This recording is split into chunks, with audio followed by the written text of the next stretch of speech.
रूस को घुटनों पर लाने की सारी कोशिशें जब नाकाम होती दिखी तो पश्चिमी देशों ने अब एक नया रास्ता अपनाया है। उन्होंने पुतिन को नहीं, अब उनके साथ खड़े देशों को तोड़ने की साजिश शुरू कर दी है। इसी साजिश के तहत यूरोपीय यूनियन ने पहली बार भारत की एक प्रमुख तेल कंपनी पर सीधा हमला बोला है। यूरोपीय संघ ने तेल खरीदारी पर पहली बार भारतीय कंपनी पर बैन लगा दिया है। यूरोपीय संघ को लगा कि उसके इस कदम से भारत टूट जाएगा, लेकिन ऐसा नहीं हुआ। इस प्रतिबंध के जवाब में भारत ने यूरोपीय संघ को मुंह तोड़ जवाब दिया है। गुजरात की वाडीनार रिफाइनरी, जिसे नायरा एनर्जी लिमिटेड संचालित करती है, उस पर यूरोपीय संघ ने ताज़ा प्रतिबंधों में निशाना साधा है।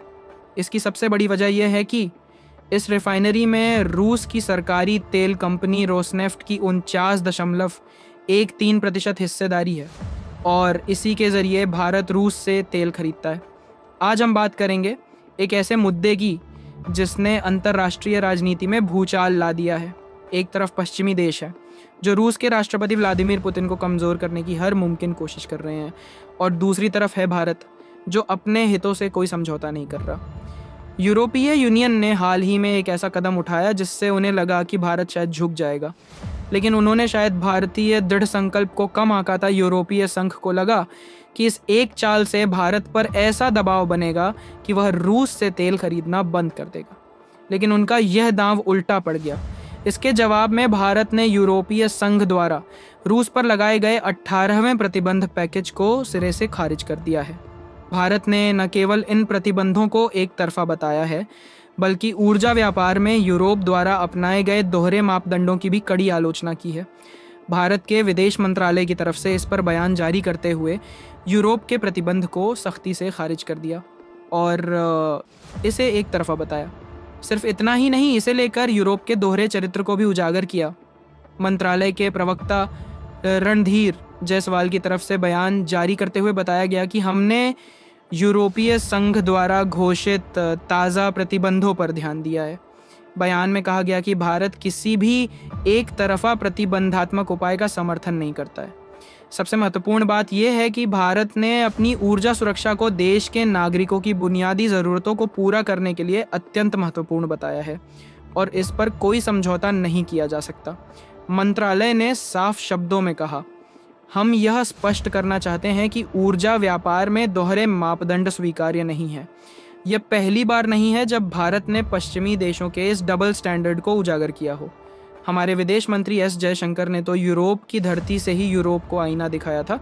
जब विदेशी मीडिया ने उनसे रूस से तेल खरीदारी पर सवाल किया था, तब विदेश मंत्री ने साफ किया था कि भारत अपनी ज़रूरतों को पूरा करने के लिए रूस से सस्ती दरों पर तेल खरीद रहा है। और सबसे बड़ी विडंबना ये है कि वही तेल यूरोप के कई देश भारत से खरीदते हैं और इस पर पूरी तरह से चुप्पी साध लेते हैं।